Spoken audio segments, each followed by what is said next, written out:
Un bruit dans le brouillard. Ce jour-là, la petite île de Chicalor est entièrement recouverte par un épais brouillard. Sur le port de Brendam, Cranky s'active pour décharger une grande cargaison de matériel de construction. Oh, c'est quoi ce bruit étrange? À mon avis, c'est un wagon plat de l'enfer, Thomas. Un wagon plat de l'enfer, tu dis? Et qu'est-ce que c'est? Eh bien, écoute, c'est très simple. Ça remonte à très longtemps de cela. Une vieille locomotive qui tirait 3 wagons plats hantait la campagne. Quand soudain, une nuit, une des chaînes d'attelage s'est brisée. Les wagons plats ont alors disparu dans le brouillard, emportés par leur élan. Et depuis, ils parcourent seuls la campagne, et en sifflotant, et aussi en grinçant, à la recherche d'une jeune locomotive pour revenir dans la course. Alors, prudence, Moussaillon, ne t'approche pas des wagons plats de l'enfer. Ce serait dommage qu'ils décident de te prendre en chasse. Ça suffit tes histoires, vieille ferraille.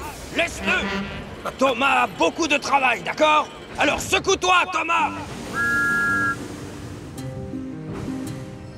La petite locomotive bleue ne discute pas et s'attelle à des wagons plats. Et il ne lui faut que quelques minutes pour être prêt à partir.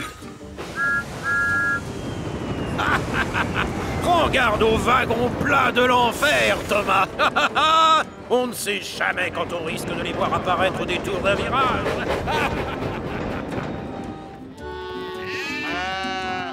C'est donc pas très rassuré que Thomas part faire sa livraison.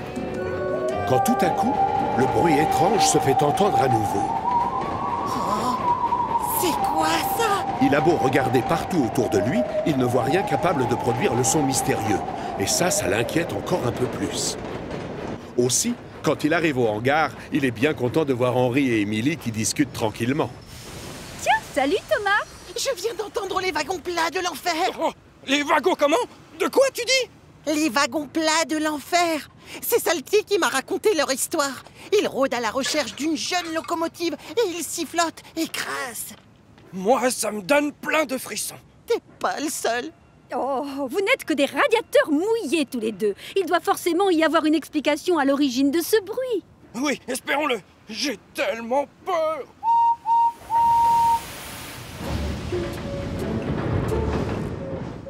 Le lendemain matin, Henri doit aller chercher le chargement de tuyaux au hangar pour ensuite aller le livrer à la ville des Vicaires. Je ne voudrais pas tomber sur les wagons plats de l'enfer. Je ne voudrais pas tomber sur les wagons plats de l'enfer. Oh non! Au secours! J'entends les wagons plats de l'enfer! Non, c'est juste une vache qui broute son petit déjeuner. Je ne voudrais pas tomber sur les wagons plats de l'enfer. Je ne voudrais pas tomber sur les wagons plats de l'enfer. Oh, ce sont eux, les 3 wagons plats de l'enfer! Encore raté. C'est le chef de gare qui se sert simplement de son sifflet. Quelques minutes plus tard, la locomotive prend son chargement au hangar et repart. Je ne voudrais pas tomber sur les wagons plats de l'enfer. Je ne voudrais pas tomber sur les wagons plats de l'enfer. Tout à coup, le bruit qu'Henri redoute tant se met à percer le silence de la campagne. Non! Non! Ça ne peut pas être une vache, je n'en vois pas. Et bien sûr, ce n'est pas le chef de gare non plus. C'est forcément les wagons plats de l'enfer! Henri est tellement terrorisé qu'il a les roues qui tremblent et l'eau qui se glace dans ses conduits. Persuadé qu'il y a un problème avec son moteur, il se gare sur une voie de garage pour que son conducteur aille jeter un œil sous le capot. Une fois à l'arrêt, la locomotive est incapable de redémarrer. Du coup, c'est Émilie qui doit prendre le relais et emmener les wagons plats à la ville des Vicaires. Je suis désolée, mais là je te trouve ridicule, Henri. Puisque je te répète que sur l'île, il n'y a jamais eu de wagon plat de l'enfer. Tu fais erreur, ils étaient là. N'importe quoi. Le son que tu as entendu, tu pourrais me le décrire? Ah, très facile, c'était comme une sorte de grincement sifflant. Comme Thomas a dit. Oh, d'accord. Je ne connais pas la clé de ce mystère, mais il doit y avoir une explication. Mais alors qu'Émilie s'enfonce dans le brouillard, le bruit retentit. Oh, je ne suis pas toute seule.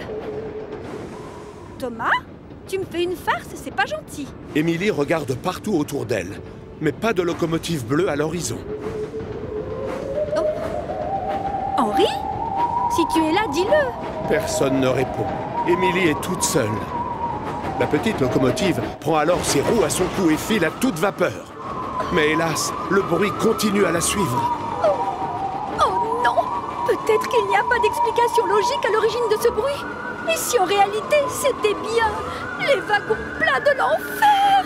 Émilie appuie à fond sur l'accélérateur pour essayer d'échapper aux 3 wagons qu'elle imagine rôder dans la brume. Et c'est la catastrophe. Émilie s'engage à pleine vitesse dans le virage. Les attaches cèdent et les tuyaux se retrouvent projetés dans les airs. Nom d'une soupape! Oh là là! Ah, ce qui me console, c'est que je n'entends plus les wagons plats de l'enfer. Ils ont dû penser qu'il valait mieux aller s'atteler à une autre locomotive. Comme d'habitude dans ce genre de situation, c'est Rocky que l'on appelle à la rescousse pour réparer les bêtises. Pendant ce temps-là, Thomas débarque sur le port. Je parie que tu as d'autres tuyaux à me faire livrer. Je me trompe? Calme tes pistons, tu veux, Thomas? J'ai pas terminé. Sentez-moi cette petite brise. Ça va se lever, mes amis. Oh non! Voilà les wagons plats de l'enfer! Réfléchis, idiot, y a jamais eu de wagon plat de l'enfer. C'est le vent qui passe dans les tuyaux qui fait ce bruit. Sans blague? Que vous êtes naïf. Salty, selon toi, le sifflement grinçant était émis par les wagons plats de l'enfer. Ah oui, c'est ce que j'ai dit, mais bon, c'est bien possible que ça vienne du vent. Autrement dit, tu nous fais marcher depuis le début. J'avoue. Tu nous connais, nous les dockers. On adore faire des farces aux copains. Ce soir-là, Émilie est la dernière à rentrer à la gare de triage. Oh, au fait, tu avais raison. Les wagons plats de l'enfer, ils existent. Qu'est-ce que tu racontes? C'est toi qui avais vu juste. Il y avait bien une explication à l'origine du bruit. Tu es sérieux? Mais je l'ai entendu pourtant. C'était comme s'il me suivait partout et... Pardon? Quelle explication? En réalité, c'est encore Salty qui nous a fait marcher. Ce son étrange est provoqué par le vent quand il passe dans les tuyaux. Par le vent?